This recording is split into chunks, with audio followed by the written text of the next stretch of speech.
ಸಮಯ ಬಂದ್ಬಿಟ್ಟು 4 ಗಂಟೆ. ಯಾರ ಅಣ್ಣ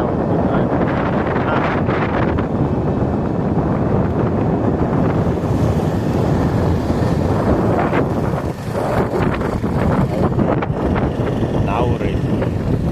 ಹಿಂದ್ಗಡೆ ಕಾಣಿಸೋದಿಲ್ಲ ಹುಳ್ಳಿಕಾಯಿ ಮೂಟೆ, ಇಲ್ಲಿ ಹುಳ್ಳಿಕಾಯಿ ಚೀಲ ಇಟ್ಕೊಂಡು ಸದ್ಯಕ್ಕೆ ಮಾರ್ಕೆಟ್ಗೆ ಹೋಗ್ತಾ ಇದ್ದೀವಿ. ಮಾರ್ಕೆಟಾಗಿ ರೈಟು ಇವತ್ತಿನ ನಮ್ಮ ಸ್ನೇಹಿತರ ಮದುವೆ ದಿನ 200 ರೂಪಾಯಿ 300 ರೂಪಾಯಿ ಕೆ ಜಿ ಇತ್ತು. ಇವತ್ತು ಎಷ್ಟು ಇರುತ್ತೋ ಗೊತ್ತಿಲ್ಲ.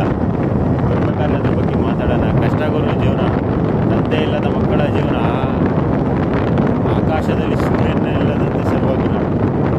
ಕತ್ಲಿಗೆ ಹೋಗ್ಬಿಟ್ಟಿದ್ದೀವಿ 2006ರಲ್ಲಿ. ಯಾರು ಒಳ್ಳೆಯರು ಯಾರು ಕೆಟ್ಟರು ಏನೋ ಗೊತ್ತಾಗಲ್ಲ. ಎಲ್ಲ ನಮ್ಮರೇ ಅಂತ ನಾನು ತಿಳ್ಕೊಂಡು ತುಂಬ ಒಂದು ಸತ್ಯವಾಗಿ ಹೃದಯದ ರಕ್ತದ ಕಣಕಣದಲ್ಲೂ ಪ್ರೀತಿ ಮಾಡ್ತೀನಿ. ಆದರೆ ನಮ್ಮನ್ನು ಯಾರು ಪ್ರೀತಿ ಮಾಡಲ್ಲ, ಎಲ್ಲ ಬೇಜಾರ ಮಾಡ್ತಾರೆ.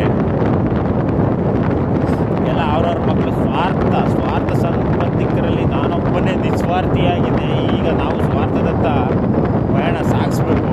ಹೆಂಗಿರುತ್ತೆ ಅಂದರೆ ನಮ್ಮ ಸ್ವಾರ್ಥ ಬೆಂಕಿ ಥರ ಇರುತ್ತೆ. ಜೂನ್ 4ನೇ ತಾರೀಕಿಂದ ಆಚೆಗೆ ತುಂಬ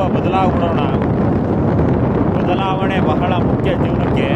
ಆ ರೀತಿ ತಿಳ್ಕೊಂಡು ಎಷ್ಟು ಬದಲಾಗಬೇಕು ಅಂದರೆ ಅಷ್ಟು ಬದಲಾಗಬೇಕು. ಸ್ವಾರ್ಥ ಸಂಬಂಧಿಕರಲ್ಲಿ ನಾನೊಬ್ಬನೇ ನಿಸ್ವಾರ್ಥಿ. ನಮ್ಮ ಸಂಬಂಧಿಕರೆಲ್ಲ ಸ್ವಾರ್ಥಕರು. ಅವ್ರ ಮಕ್ಕಳು ಅವ್ರವ್ರ ಜೀವನ ಅವ್ರವ್ರು ನೋಡ್ಕೊಳ್ತಾರೆ. ಕೆಳಗೆ ಬಿದ್ದಿರೋರನ್ನ ಮೇಲೆ ಎತ್ಕೊಂಡು ನಮ್ಮನ್ನ ಸಮಕ್ಕೆ ತಗೊಂಡೋಗ್ಬೇಕು ಅನ್ನೋ ಸಂಬಂಧಿಕರು ವಿರಳ. ಜೈ ಶ್ರೀರಾಮ್, ಜೈ ಬಜರಂಗಿ. ಎಲ್ಲದಕ್ಕೂ ಶ್ರೀರಾಮನೊಬ್ಬನಿದ್ದಾನೆ. ಅವನ ನಾಮ ನಂಬಿಸುತ್ತಾ ನಾಮನೊಂದು ಸಾಕು ನನಗೆ ಜೀವನ ಸಾಗಿಸಲು.